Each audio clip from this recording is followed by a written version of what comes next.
Arteta wants Jorginho, Ross Barkley is wanted at Villa, and Ruben Loftus-Cheek has every single club in the world wanting him. It's bad enough every single girl in the world wants him. Now it's clubs as well. Madness. The breakdown of Frank Lampard's press conference, and it was a big one. Rudiger to Barcelona. Bartomeu, I love you. All that in the Kavkas view today. So do me a favor, hit the like button, subscribe to the channel, and let's do our thing. Keep it interactive below as well. But we're going to start with the rumours, then the press conference. Let's go. Ruben Loftus-Cheek, the first story. You will want to hear this. Ruben might be leaving the club. So 8 Premier League clubs and overseas clubs as well, not including the 8, want Ruben Loftus-Cheek on a season-long loan. How do I feel? Ruben needs to play, guys. It's about time Ruben goes out, gets the experience, feels what it's like to be a professional footballer. Because at this moment in time, he's just living life. I'm not going to lie to you. Attending, training, chilling, and then he gets injured. He doesn't get a consistent run of games, and he's too talented to be wasted on the bench. He needs to get his rhythm on. He needs to get the game time, and he will be in a fantastic situation. Ruben Loftus-Cheek on loan? Have some of that. No problem with me. He needs to go play. He'll be a big player for Chelsea in the future. The loan is needed. Ross Barkley, on the other hand, he's been linked away as well. From my understanding, it's one or the other. So either Ruben goes or Ross goes. For me, I think we need to keep Ross. Ross is extremely underrated. Ross is very good at playing in the deeper role. He's also can play the number 10 and he can play box to box. He could be a very good utility player.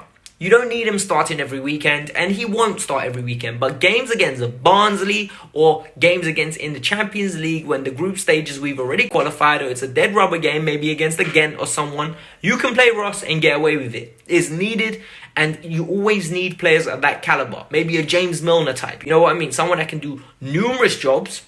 You like it. You gotta love it. Why not? Have some of that. Can't sell Ross, bro. I'm telling you now, okay? He's got the waviest skin fade I see on a weekly basis whenever we see him play. His barber should be proud. I need to go see my barber. That's why I'm wearing a hat today. I want to apologize.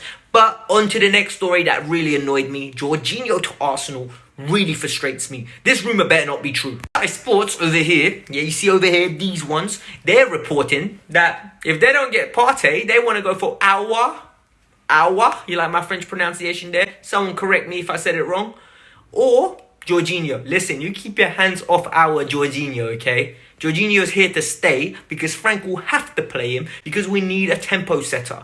We can't give Arsenal our tempo setter. They don't have one. They got Xhaka there. Arsenal fans trying to say, he won't play for us. What do you mean he won't play for you? He'll walk in and you will kiss his feet, bruv. You will kiss his feet because he will be your best midfielder from the outset. What, you think Danny Ceballos is a baller? Wait till you see Jorginho. But it's not going to happen, so he'll be in the blue kit this season. It's not happening. I will not be happy if this happens. Listen, 3 things are certain in life. Death, taxes, and most importantly, Bartomeu is going to give you always a good deal and a good giggle. And he's doing it again. He wants Rudiger, apparently. He wants Rudiger at Barcelona. I'm not going to lie to you. I will personally drive him. If you guys do me a favor, watch this video. The money we generate from this video, we will donate to the cab for Rudiger to go to Gatwick or Heathrow and get on that plane to, like, Spain. I'm not lying to you. Honestly, I would do it. Because if it means Rudiger leaves the club, I'll be very happy. I don't want to see that guy fall for another dummy ever again. He can do it in Spain. Please, not at my club. For me, Frank Lampard's press conference comments about Jorginho and Rudiger are going to be very interesting, but I think it's a tactical standpoint. He can't be open about what's happening because at the end of the day, he doesn't want to undervalue the players. But I think the Rudiger deal is a real thing because I think he's made up his mind now. Thiago Silva, Zuma, Christensen, Tomori. That's his 4, sorry. So for me, I think Rudiger's the 5th choice. Brother, you gotta go. I'm sorry. Like, you need to leave. We don't have space for you here. Like, thank you for Kai. Thank you for Timo. But it is what it is. Like, you gotta go. Now we're gonna talk about the press conference. The press conference was very interesting today. I'm not gonna lie to you. These are becoming my favorite videos to make. Because, you know, I get to hear from Frank. I get to say, Frankie boy, what you got for me today? And today he had a lot. We'll start with the injury news.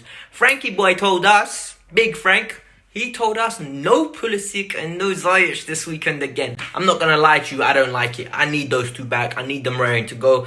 But by the looks of things, it will be after the international break. Is it a good thing? Is it a bad thing? Look, don't rush him back because As we know, Pulisic is injury prone, and Frank was asked about that, and we'll cover that next. And with Ziyech, why risk it? We got great players that can fill in at the moment. Hudson-Odoi, play him maybe. Or we got Havertz hitting a bit of form right now. We got Tammy on form that can play number 9. I'll do my predicted starting lineup at the end of the video. We'll get into that. Frank was asked about if Pulisic's injury record worries him. Frank obviously said, look, it is worrying because when someone gets injured that much, but he has faith in him that it's not a reoccurring injury. I'm worried, Frank. I don't know how you're not, because Pulisic just has these phases. You know, he'll play good for 2 months, then he gets injured.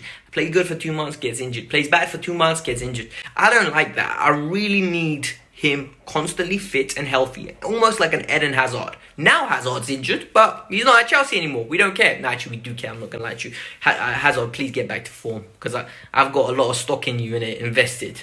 And I'm getting beaten up all the time, like verbally. So please, Hazard, get back. But yeah, as you can see, the comments are nice. It's the fact that Frank talks about Pulisic and he's injured shows how important he's going to be.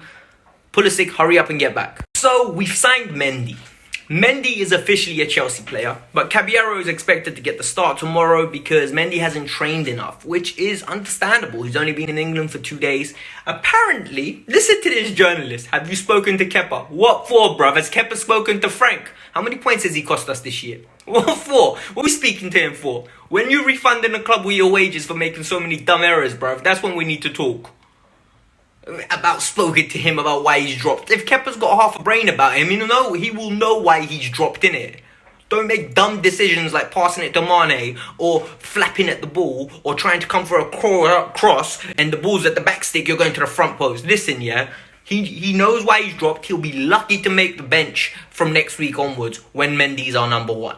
So, I'm sorry, Kepa. I don't mean to be mean, but it's time to go in it. It really is. Bye.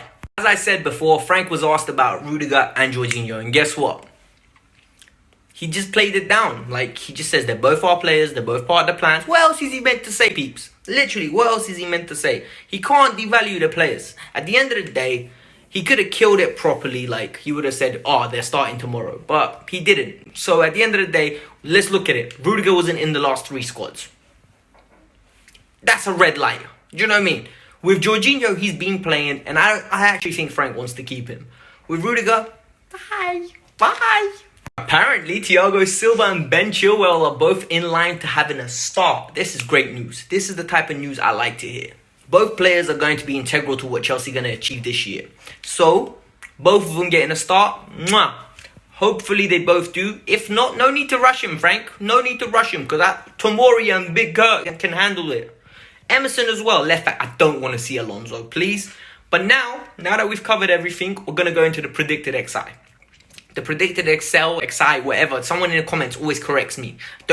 You've confused me even more now, bro. I'm talking to you, yeah? I know you're watching the screen right now. You've confused me even more. So we're going to go the starting lineup. We're going to predicted starting lineup. All right, so the goalkeeper's going to be Willy Caballero. After Caballero's performance, Big Willy deserves the start, all right? Willy Caballero, you're number 1. Right back, Dave, you played all right, mate. You did your job. Captain's performance, did your job. Our number 2, our right back, our killer, Reece James, the tank, or as I like to call him, Hulk. Reece James, right back. Centre-back partnership, I think, is going to be Thiago Silva and Kurt Zouma. I'm excited for this. I'm not going to lie to you. I think this is going to be the beginning of a beautiful relationship that we're going to see for years to come. Well, this year and next year. But why not? Do you know what I mean? Kurt's going to stay around. He's a Chelsea man. Like, he's a proper Chelsea fan. You can just tell. He's grown up at the club now. How long has he been at Chelsea for? He could have easily left numerous occasions, went out on loan, came back. He's a Chelsea man. Did you not see him? Come on, Chelsea. That video, huh? You need to go find it. And Tomori, he's one of our own. Like, came through the youth academy. He will be around in years to come with Ethan Ampadu. But from now on, I think it will be Thiago Silva and Kurt Zouma. Left back's going to be Ben Chilwell. He's going to have to get a run of games. Tomorrow's game, I think, will be the perfect game and an opportunity to give it to him. He needs to be careful because he's going to have Dean Garner running at him all game. And it's going to be interesting because, West Brom are just a vibes team. Like, they just attack, they don't defend. They literally are all-out attack. So he needs to be careful with the overlaps and the wingers. Ben Chilwell. Midfield is one that I think you guys are going to disagree with. I think Ross Barkley's going to get a start. You guys going to hate me, but I think after Ross's performances, Ross deserves a start. Ross, N'Golo Kante at the base of the midfield. That's my big boy shout. Let me hear yours. Mason Mount is going to be right wing. Listen, we're not stupid. We already know what it is. We're going to have Mason Mount right wing. He's going to start there. He's going to be the catalyst for everything good that we do, hopefully. But I would rather Hudson-Odoi. But it is what it is. We're going to go with Mason Mount. Number 10 is going to be the King, Kai Havertz. Listen, I'm calling him King from now on. After that performance the other day against Barnsley, I think he did. Is that a good Yorkshire accent? I don't know. But you know what it is. Like, it might be a terrible one. I'm not going to lie to you. But I think it's going to be, Kai Havertz at the number 10 role. Being the key, integral, vital piece of the attack. Linking everything together. Kai's going to be at the 10. Left wing, this is where the little sledgehammer goes in. Or spanner. I think it's spanner. This is where the spanner goes in. I think we're going to have Timo Werner there. I think Timo's going to be on the left wing, posing a threat the way he did against Liverpool. But this time, he's going to be more involved and have actual support, because against Liverpool, he had none. So left wing, Timo Werner. And up front, because he earned it, Tammy Abraham. Big Tam Tam is going to be up top. He's going to have to get a goal, because this is the way now. Whenever Tammy plays now, he has to have a big performance. Assists, goals, link up, the whole shebang. I think he's going to play, and I think he's going to play well, personally. It's important that he takes the next level now, because he's got competition. He needs to step up, and hopefully he has a good performance, I'm not going to lie to you, but I think he will get the nod, because 3 assists, 1 goal. Gotta love it. This was the Kavkas. You know what to do. Hit the like button. Subscribe to the channel. Chelsea are gonna win tomorrow 3-0. That's my prediction. Give me yours in the comments below. And yeah, it is what it is. Peace out. Bye. I'm out.